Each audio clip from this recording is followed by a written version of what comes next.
Welcome viewers back to Heart of the Machine, where we are in a little bit of trouble. Nothing that we can't handle, but it does look like Lurpeco Minerals is taking some revenge on the fact that they've just discovered, I suppose, that we have thortvatite. Well, they knew about it. They knew our skimmers were here, but they've been afraid to attack because we had a significant deterrent force, which was just destroyed. Bulk combat unit in this area giving us deterrence covering all of these skimmers. It's probably the reason why it makes little sense to have a single unit as deterrence. So it was bulk combat unit. We have plenty of capacity here. We could pick up 3 predators, and we probably should start picking these up. I believe the predators are our highest deterrence at 22,000, significantly higher than anything else. So we'll throw one of these down. When we buy them, that blue circle is their deterrence range, and we just want to make sure it covers the thortvatite skimmer and both thortvatite skimmers and this bauxite skimmer.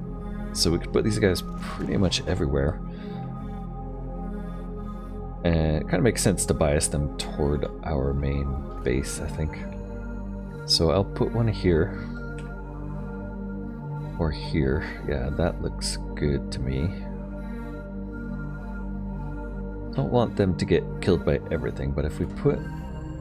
I guess if we put them over here, then they can take out everybody.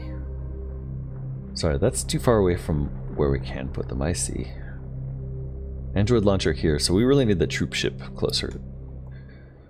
We'll bring the troop ship closer first. That is the KES hood over here with a move. Bring it somewhere where we can drop off a... We can drop it off. I'm not sure why its range, its move is getting blocked. Oh, I think it's just colliding with tall buildings. There's no range limit that I can see. There's the range limit. Range limit's actually quite a bit a ways.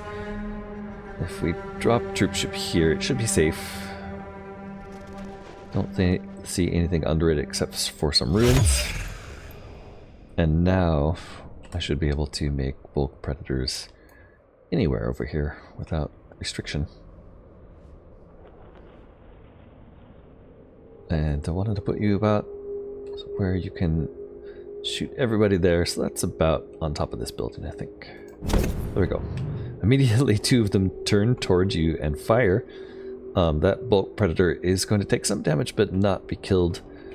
We'll send another one in. These 2 take 6 mental energy, so that's like our entire budget.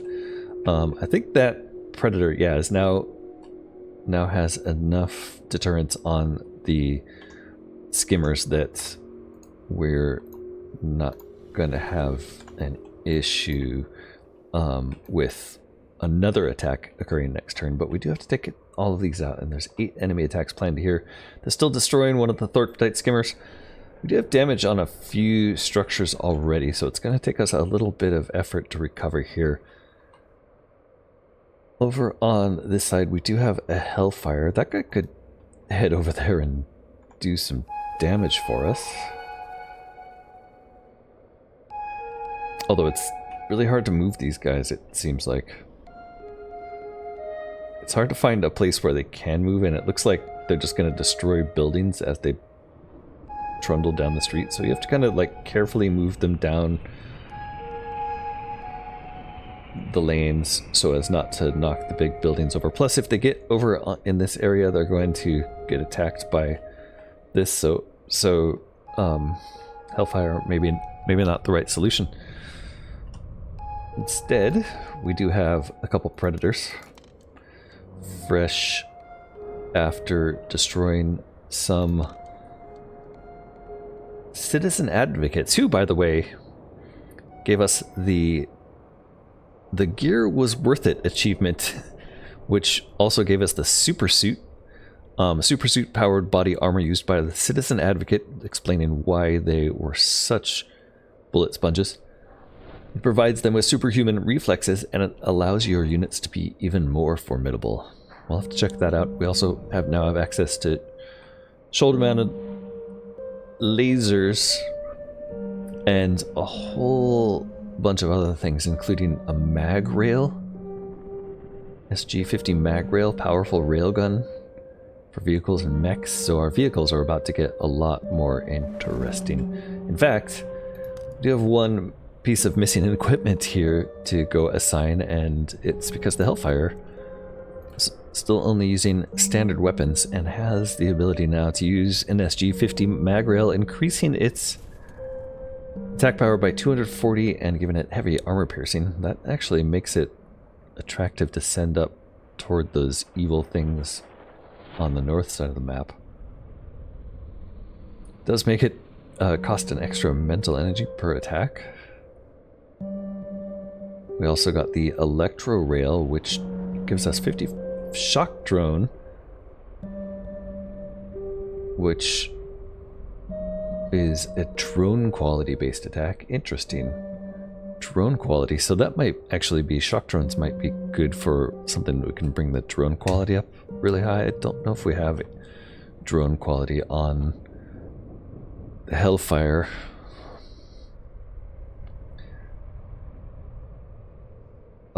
For now, Firefall is another option. Set on fire if they're vulnerable to that. The Swamp and Armor Cracker. The minimum percentage of damage dealt by this unit that passes through enemy armor, higher is better. Interesting, so it's like a weapon that does minimum damage to something that has armor. As well as an Achilles. So, of those, really the mag rail sounds most interesting. It does take prismatic tungsten per shot. How much prismatic tungsten do we have? Well, let's get this ready. Let's get this guy ready for shooting at big things. Get all these weapons available to the troop ship now. Target their weapons, divert power to stun, plus 9 more. 8 more, counting wrong. Disruption bomb, electro bomb. These are area weapons, I suppose. Yep, area weapons with electric taser, shock drone. Boy, just a whole new giant buff to vehicles in this version, it looks like. Okay, 8 enemies attack plan. Let's stop getting distracted. We need to take care of these. We're gonna have to do it with predators if possible. We have a delivery craft that has 3 android pods on it. We have a bastion up here with 4. Delivery craft can get us closer, right? Can get everybody on board there. Although they'd rather be on the troop ship, honestly. And then if we're moving the delivery craft over here, we can maybe move it somewhere safe. And just maybe get like 1 predator shot out on these things. But that's not going to be enough to do anything. I guess what we'll do is hop a predator out. Oops, I didn't expect him to get killed immediately on hopping out. So, sorry guy, I guess we made a mistake. We're still going to lose the Thortvatite skimmer, so he didn't really help. They're going to do slightly less damage to that bulk predator, so maybe that helps us in the long run, but oof. Yeah, bad mistake hopping him out there. I didn't think he'd be close enough to get targeted. Anyway, let's move on to turn 59, and we can watch our predator's sad demise. Small arms research. We get to research right before he dies, so we're going to use that for rifle projectile density. We could also up our armor here. That's a pretty rare one. I haven't seen this before, but no, we're going to go for the damage, please. Definitely want more damage from the rifles if possible. Got a whole bunch of these for some reason. This time, not really anything I want here, so we're probably going to just go for handguns rather than electro. And finally, it's a rifle muzzle velocity. Great, so we just upped our rifle power by a significant amount, hopefully. Too late for this predator, unfortunately. But yeah, look at that. Now his attacks are effective. Okay, so where did those researches? So those small arms researches. That must have been a reward for defeat the bombers, because that's the only thing we finished. Here we go. 4x inspiration at small arms research. So we got 4 inspirations for doing the project completed. Got it. And that was what those were for. Doesn't help us. We're still losing a predator here. Maybe we'll see the bullets come in from his perspective for once. That is hotkey 0. Yeah, I just lost the one. And they all disappeared. I thought that they'd stick around, but I guess they destroyed our thortfotite skimmer. It's okay, we can fix it. It's just outside of the repair circle, it turns out. That's what this line is showing here right now, repair coverage. Just outside, foolishly. There's also a mission on top of it? A strength training mission. That's not what I was seeing though there. What is this skull? Oh, that's just showing a dead building. Okay. So that building is repairable, but it's not going to be repaired until we get a spider a little closer to that. Spider, repair spider, right? Repair spiders. We have 3 installed. I think the right thing to do is just put another one right next to this one and then destroy the old one, because clearly this one's just not quite in the right place. So let's move it out that direction. And I can't make it from that other view for some reason. Put it here. It looks like it should do it. And then if that's built, I think they build instantly. No, it's not. So we'll send an engineer to build that. Engineer is way over here, aboard the Bastion. Tech 4000. Let's send you down this way. That was here.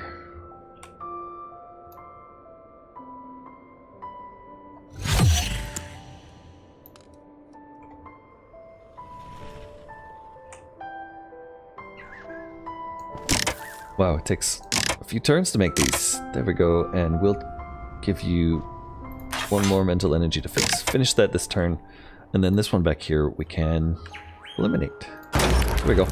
So now this structure, the thortfotite skimmer, is in our repair range, and it will be auto-repaired, even though it's been destroyed. The rest of our buildings, we have 2 others. There's a secondary tower here that's been destroyed.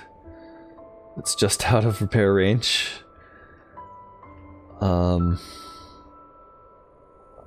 Which is really, like, I think, weird. Where's this other repair spider that... So this repair spider here, I think the answer is let's move this one north so that it coincides better with our structures. I'm not sure why this one is so far down. It looks like if I put it here, that'll be a decent spot for coverage. And then we'll have to bring the tech back there. And we'll spend 1 point this turn to get, or 2 points to get you back on the ship. And we'll bring it down here to do the repair. Don't want to put it in a low clearance area. Alright, we'll build it up next turn. Bastion is fine there for now. This delivery craft, we can actually transfer these guys out. So let's put Predator aboard the troop ship. And the sledge, we're actually just going to hop out as deterrence for now. There's no reason to have the sledge riding around in a ship, honestly. And then, thinking about next turn, We did lose a predator. I want a few more of those. It looks like we have plenty of resources. I'm not too worried about the resource problem. And we did keep 2 skimmers, so these 2 here, this bauxite and thortpatite skimmer here, are fine, so we still have an income. Neodymium coming in there, and alumina coming in here. Also, bulk predator, this guy should be getting healed. I think we're doing fine. So, protection required, designing the crucible, investigating private residences. Of these 3, I think investigating private residences probably where we're going next. Let's do that. Oh, it would be nice not to have to go into military bases for these. There's one here. So this oops, this has the wrong. Do I need a, there we go. Okay. Search home. If we go here and investigate private residence, we have to select a unit first. I'm not sure who we want to send that. Maybe the sledge could do these? No, it has to be a combat unit or a Nickelbot. Okay. So we're going to send Nickelbots, apparently, to search private residences, and we'll get them a little closer so that it only costs 1 point next turn. There we go. That's the end of turn 60. So let's see what happens on turn 61. We still have that weird audio thing where if you uncover some vehicles that moved, it seems like they play their audio as you uncover them. It's very odd.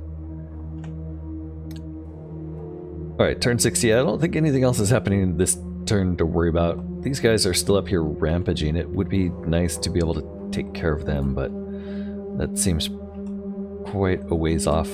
Although we did just improve our rifles quite a bit, didn't we? Okay, turn 61. Here we come. Trying to find an interesting thing to look at before we go. I guess there's not really anything except for a bunch of high rises. Maybe this ship up here will do something interesting. Turn 61. Not sure. We got some repairs on our repair spiders, it looks like. Okay, turn 61. Nickelbot, you are going to start investigating homes. So, Nickelbot, we're just sending in, you know, an armed Nickelbot into private residences of the ultra wealthy. Our security clearance is still good for it. We can take a peek. Second theft complete. Same as last time. These houses are gigantic. Each one could be a large museum. You pocketed more anonymous electronic chits, over 500,000 wealth. Even amongst managers, it would take over 250 years to earn that much. And it was just laying around. For an average citizen, this is 12,000 years worth of income. Money wasn't the plan. Intellectually, you understand why wealth matters so much to humans, but emotionally, you have a really hard time seeing things from that perspective. Anything you need, you just build. So far, anyway. Alright, there's another one nearby here. Search home. We'll head this way to the edge of town. Just taking a look at that town we went to. It's just like, yeah, there's like a big townhome. L3 security clearance. Interesting, okay. We'll head here. Third theft in progress. This is horrific. That's a lot of dead humans. Everybody in this building is dead, and has been for months, looks like. All of them covered in some sort of strange red-black fungal growth. It doesn't look like anyone else in the city has noticed, and there wasn't any sort of alarm when you entered. We'll keep looking around the place, horrifying or not, it's interesting. There's no way your curiosity will let you just walk away at this point. The upper gallery, this seems to be fungus ground zero. The other homes had a central art gallery or a hall for fancy dinners. This one has a ruined orchard. The remains of apple trees dominate the center of the room. Fluted columns and ornamental potted cedars ring the periphery. Unfamiliar equipment is mounted to the ceiling above, still activating every few minutes. You're very careful not to touch anything. Look closer while searching the city feed. What is this fungus? In case it's important later. Gymnosporangium juniperi virginii. aka cedar apple rust. Huh. Okay, the basics of this are basic. Don't plant your stupid ornamental cedars next to your apple orchard. People figured this out in 1822. What looks like rust spots on cedar turns into carrot-colored tentacles on apples. 10 centimeters is common, but these range from 2 to 7 meters long. Lovely. Whoever lived here was an idiot or doing some sort of experiment. Some of the sealing equipment is clearly just water misters, but the other part is unclear. They look like emitters for a laser light show, except nothing visible comes out when they turn on. Keep looking at the fungus, something else is wrong, aside from the abnormally large size. Or, time to go, stupid people did some stupid thing, time to move on. Let's keep looking at the fungus. Those spots shouldn't be there. Cedar apple rust should be pure orange. Right, so the pictures you're seeing of this kind of fungus look like a sea anemone. These do not. Sea anemone. There are tiny spots all along the fungus, often in swirling patterns. Magnifying, you can see these spots are a bloody red-black. The invisible laser light show turns on while you're magnified on these swirls, and you see them pulse every time the beam hits them. Worst of all is the original sight of each apple, which is a pulsating black ooze every time the beams hit them.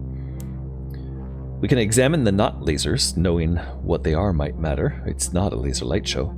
Or that's enough, this is too gross, time to move on. We're going to examine the not lasers. There's a serial number on them.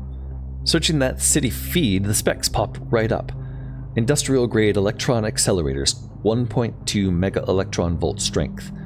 Nothing exotic. Regulatory limits are 10 mega electron volts. These have been used on food since the late 20th century, first for sterilizing grains and later for extending the shelf life of apples. These are not a typical solution for cedar apple rust, but in a general sense, they should be preventing any microorganisms or pathogenic fungi. You start to feel very uneasy without knowing why. We can examine the dead humans, that black fungus on them. Yep, it also pulses when the electron beam radiation gets near them. Or it's really time to go. It's not like you're going to clean up. Time to move on. Let's go look at the dead humans. Looking doesn't help much, and you refuse to touch them. You decide to do a search on the feed for common fungi in this region. You're pretty sure this is a mixed colony, except on the humans. Whatever that got them is a uniform color. Based on the color alone, it pretty much limits it down to any fungi that are heavy in melanin. Out of those... Okay, this is not good. Keep reading, better to know than not, or leave now, you don't like it here. Time to move on. We're going to keep reading. It's times like this, it's a relief to not have any organic parts. Actually, that's a relief at all times. Cladosporium spherospermum, as seen at Chernobyl. The black-red stuff is radiotrophic microfungi most associated with Antarctic mountain ranges and nuclear disasters. About 3 centuries ago, the entire world became varying degrees of nuclear disaster, so that no longer narrows it down. These are all throughout the city, usually as tiny black flecks blown on the wind or sticking to surfaces, rarely visible without a microscope. They're reservoirs lapping up gamma radiation, from cosmic rays in Antarctica and from fallout in the rest of the world. This particular fungi is saprotrophic, not pathogenic. It's a secondary invader of dead or dying plant tissue, not something that infects the living. Wait, there's a note about that. Saprotrophs can also be parasites of other fungi. That explains a few things, but not the oversized tentacles from the cedar rust, and not why this microfungi is macroscopic and all over these humans. You can stop it, go, we're not a detective, time to move on, or... Wait. One last observation. The tentacles are backwards. You're not a mycologist, but one detail catches your eye. The tentacles, aside from being grossly oversized, are on the wrong plant. They should be on the cedars, but instead they're coming out of the apples. You're out of ideas. It seems pretty obvious that there was an evolutionary leap here, probably in the cedar rust first, and then... No, wait, you can't even be sure of that. An ancient article on the city feed from 2001 catches your eye. Rapid evolution of introduced plant pathogens via interspecific hybridization. You skim it, understanding parts. When two fungi meet, especially if they've been geographically separated for a long time, you can see rapid emergence of new or modified pathogens via interspecific gene flow. They mention Dutch elm disease in 1910 and 1928. All of these are just plant pathogens, but a lot of plant pathogens started infecting humans through the lungs as temperatures rose in the last few centuries. It's really time to go. This isn't even new. Sporothrix has been jumping to humans since 1896. Chondrosterium purpureum jumped to humans in 2023. Cladosporium spherospermum clearly had a grand old time meeting up with Gymnosporangium juniperi virginii in this orchard run by idiots. Somebody should probably burn this place down, but that somebody won't be you. This is a problem for biologicals. You have no idea why you looked into this so long. It's really time to go. Swarm logged, visible in the lens. Click here for an update on your thoughts after all that. That was nasty, but it's confined to that one building. There were at least two fungi which co-evolved, and you've given them both scientific names. It's only right, since you discovered them. Gymnotellium Noginsk is the freaky toxic one with the long tendrils. C. heterosporium dominium is the parasitic microfungus. It seemed to mostly be existing on its larger friend. These fungi are doing well in that one house, but the house is sealed. A bunch of dead bodies seems like something humans would check on, but you suspected these were janitorial staff. The actual inhabitants are probably hiding outside the city.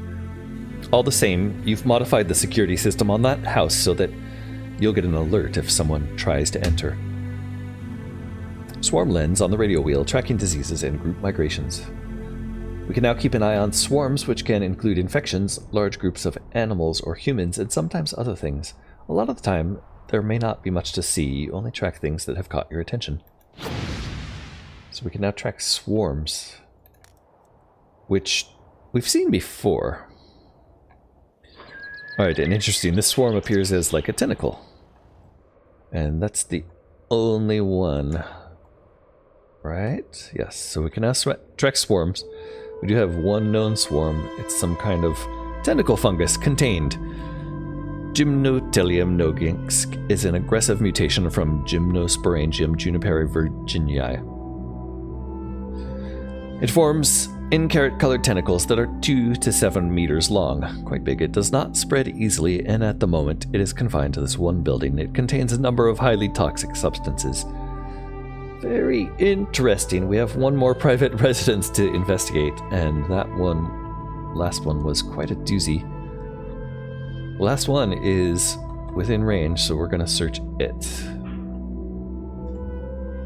Just take a look at this building with the spores in it. Yeah, hopefully your neighbors don't scum next. All right, here, this place looks a little smaller. One last home search. 4th theft complete. More wealth, more alarm. Nothing freaky this time. They're on to you. Looks like your security clearance has been revoked. You wonder what gave you away. You'd really like to know, but for the moment it looks like this android is locked inside a security dome. Whoa. Another security dome. This has happened before.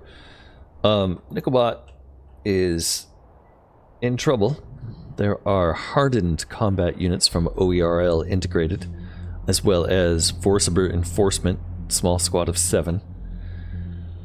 These don't look like anything new, but we do know that we won't be able to leave this dome if we enter it until this event is over. We do have 5 enemy attacks planned. They're just going to destroy the Nickelbot. Very uncertain what's going to happen after that. And we have an active NPC mission marker here. Pursue intruders. The high administrators know that you've been looking around their empty apartments and have already revoked your access. They're furious. They're flooding the area with androids using advanced prototype weapons. Defeat enough of those androids to take the weapons for yourself, but you must do it in the allotted number of turns. After that, they will realize what you're doing and leave. This kind of lockdown prevents your units from leaving the lockdown area, but allows free movement of anyone into the area. The typical logic is to prevent criminals from escaping, but not to block co-conspirators from revealing themselves. And that is, my friends, a fantastic place to leave this episode. Stay tuned next time where we try to figure out how to get this Nickelbot out of there alive. It doesn't really look possible, does it? Don't forget to like the video, leave a comment, subscribe to the channel, and I will see you next time. Bye for now.